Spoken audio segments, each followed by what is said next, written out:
Foreign exchanges. This is what you see. But what about what you don't? Hi guys, I'm Johanna I'm Anna. and we're exchange students from Switzerland here in Portoviejo. We know the thought of being alone in a foreign country can be scary, but we are here to show you the good and the bad sides of an exchange. To do that, we're gonna first tell you our expectations and how it actually was. Then we're going to tell you our best and worst experiences, and in the end we give you some tips from exchange students to hopefully future exchange students. And if you're worried about Ace, don't worry. He's around and he's doing good. This is Houston. Say again, please. Where's my phone? Trust us. Nope. Let's go! About the expectations. I always thought family would be a pretty big thing in South America. Turns out, in my family, it isn't. I don't know if it's just because my family is in a pretty high social class, or if it's just because my family. We barely have family time. We don't even eat lunch together or dinner. Everyone just eats when he wants. That's also the reason why I'm not that close to my family. At least not as close as I want. We also only meet with the big family at Christmas or at birthdays.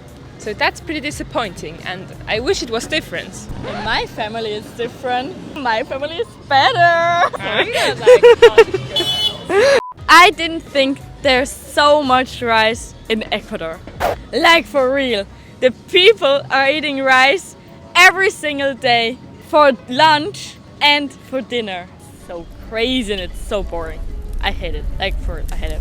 I thought this was more in countries in Asia, and I expected that in South America the food is more healthy and there are more fruits. I thought the people in South America would be pretty open and nice, and that I wouldn't have any problems finding friends. And this actually was the point. There was no point in school where I was alone or where I didn't have any people to stay with. And often people just start talking to you in restaurants. I think that's because they're curious about our language. We don't speak Spanish and also we don't look like them. I thought school in Ecuador is way easier than school in Switzerland. But actually it isn't. The language is a problem, of course. But apart of that, the education in Ecuador isn't that lower than in Switzerland. But we have to remember that we are in a really expensive school here, and it's definitely not in all schools the same. One difference is that many students don't take school as seriously like students in Switzerland. Or even the teachers. Sometimes the teachers don't even come to classes. Or they do come, but they don't teach. So the students just talk for 2 hours and do nothing. For me it's really annoying. My expectations were that I would love it here in Ecuador and that I wouldn't be homesick at all, just because I never was a person that was homesick. As a child, I loved sleeping at other places and going to camps, to school camps, for example. But then in the first few weeks, when everything was different, it was horrible for me. I cried myself to sleep very often. I even cried in school. It was horrible. I don't want to remind myself of it. But then, after some weeks, I settled in. Now I'm used to how things work here, and I have built myself a life. In Switzerland, I had never had Spanish in school. Just before my exchange, I had Spanish lessons for 3 weeks to learn the most important words and verbs. These classes helped me in any case, so I wasn't thrown into the deep end in the beginning. Not like me. I was very afraid of speaking Spanish, but really, after 3 weeks in Ecuador, I was able to communicate, and now after 4 months, I understand a lot, and it's not that hard to communicate now. You too? Yeah. Yeah. I think you speak a little better, but still. Thank you. Okay, those were our expectations. We hope it interested you. And now let's go to our best and worst experiences. I had many small great experiences, which will remain in my memory forever. For example, the trips with the other exchange students through our organization.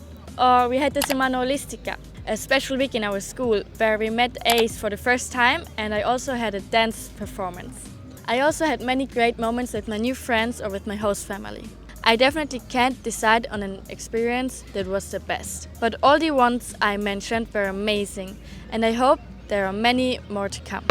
I don't have one experience that I could define as my best one. There are many. First of all, there are the trips with all the other exchange students. We just always have such a fun time together, and they are so fun people. The second isn't really experience, it's more a decision, and it is the decision that I joined the school band. It gave me so many opportunities, and it's always such a fun time. And of course I love doing music, and I am thankful that I have the opportunity to do this here in Ecuador. Memorable are also the weekends I had with Anna, our sleepovers and our trips with her host families. I'll always remember our good time. I think the best thing about an exchange is that I can be on my own, and I really try to take advantage of this and to say yes to every opportunity I get, to meet new people and to have fun. I had two worst experiences. First, I got robbed in October, but not on the street, but in my house. Let me explain. When I first arrived in the house of my host family, I didn't have a reason to use my money, because my host family paid everything. They don't do anymore, but that's not the point. The point is that I didn't have to use my wallet, so I just stored it in the nightstand in my room. Safe and sound, or so I thought. See, the thing is, my host family had a maid. It's actually quite common for families here to have maids. But the thing is, apparently, our maid had been cleaning more than just my room. I had $420 in my wallet when I arrived here. When I finally needed my money, there were only $80 left. Well, I'm not Sherlock, but I know that my money can't disappear by itself. And the maid was the only person who went in and out of my room. So when I told my host family, they fired the maid and actually bought me a safe, just in case. The other worst experience was when I changed schools only after 2 weeks. It wasn't because of the students. They were great and I had a lot of good friends there. But I just didn't feel really comfortable in that school. It was very religious and the teachers didn't really help me. I did nothing for 8 hours and just waited for school to end. During that time I was homesick, but luckily I could change schools and now I feel way comfortable. My worst experience was when I got robbed. Now, how did I get robbed? That's the question. I was at the beach house with my family in Pedernales. I wanted to go to the beach to spend some energy and go for a jog. So I asked my host uncle if it was safe and if I could go alone, because I remembered it's Ecuador, it's not safe everywhere. But he said it's okay and I could go on my own, so I went. And it was great. When I jogged along the beach, I felt so free. And in this moment, I actually thought that this was the best moment in my entire life. And then 2 guys came from behind me and threatened me with a gun. Yes, they took my AirPods, they took my phone that I only had for half a year. So it was pretty frustrating. And it was a complete shock. The entire rest of the day, I couldn't stop crying. I can't explain the feeling. It was horrible. I was shaking and I don't want to go through this again. But my family was there for me, and for this I'm very, very thankful. I learned a lot from this experience. Well, first of all, not to trust every Ecuadorian, but more important actually, that life can end at any point. So you have to enjoy every moment of it and take the opportunities available. Live as long as you can. I can also say that I don't feel angry with the people that robbed me.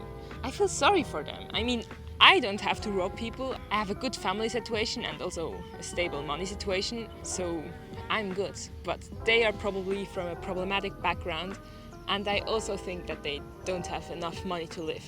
So that's why they rob people. Of course, it's a bad thing, but somehow I understand how it's got them there. Since that happened, I'm definitely much more thankful for everything that I have and for the safety that we have in Switzerland. Now we're gonna tell you the tips and advices if you are a future exchange student. The first tip that I can tell you is to do it. If you watch this video right now and you think of doing an exchange, I can 100% recommend it. You will learn for a lifetime. And even though the beginning is hard, remember that it always takes time to settle in. The next tip is don't be afraid of the new language. It's hard at first and you will often just sit there and don't be able to follow along.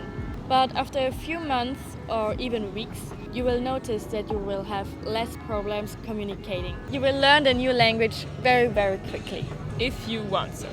The next tip that I want to give you on your way is that you are never alone. If you're homesick or you have problems with your host family, just you remember that there are thousands of exchange students right now in the same position. And for sure, you are not the only one with these problems. Communicate with them and write them on Instagram and you will feel better. You are alone in a foreign country, probably not knowing the language. This situation can't be easy from the beginning, but you're gonna grow with it and you're gonna learn for a lifetime. One tip against homesickness is to reduce contact with home and concentrate on the good things you have here. Do something with your new friends, cook a meal of your home country for your host family, or look for a new sport in your school. Soon you will see that your homesickness will disappear by itself.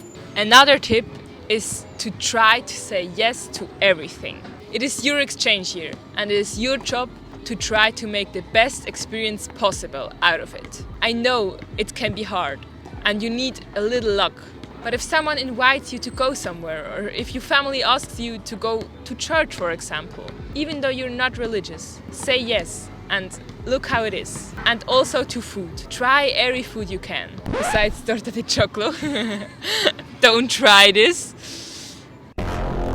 But besides that, try every food, and if you don't like it, you just learn that you don't like it. But don't judge food by its looking. Maybe you will be surprised. You don't know. Don't think that things are bad just because you're not used to them. They aren't bad, they are just different. It's hard to change your mind and you don't have to if you don't want to. But you have to understand that the people in this country are used to other things than you are. The next tip is to take matters in your own hands. If your host family is crap or if you don't understand yourself with anyone, ask if you can change. Of course, you can first wait a month or two to look if it gets better. But if it doesn't, it's better to change than to regret it afterwards. And if you are kind to people and give them attention, they'll probably give it back to you and help you. Just talk and take it in your own hands. Our last tip is don't think that this year will be the best year of your life. Don't think that you won't have any problems. It's almost impossible because no exchange year is perfect. For me, this is definitely not the best year of my life, but it's the year I learned the most about myself, other cultures, other people, and the life. So these were our experiences as exchange students of the 4 months here in Ecuador. We hope you enjoyed it. If you have any questions or if you want to know more about our experiences here in Ecuador, leave a comment down below. And if you want to know more about us, follow us on Instagram.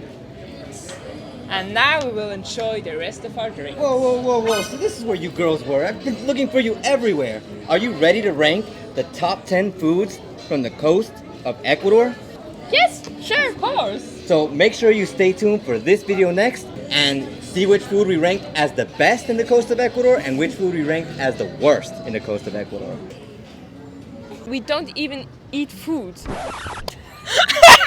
If it's just because Anna. Okay. Important words and verbs. Words and verbs.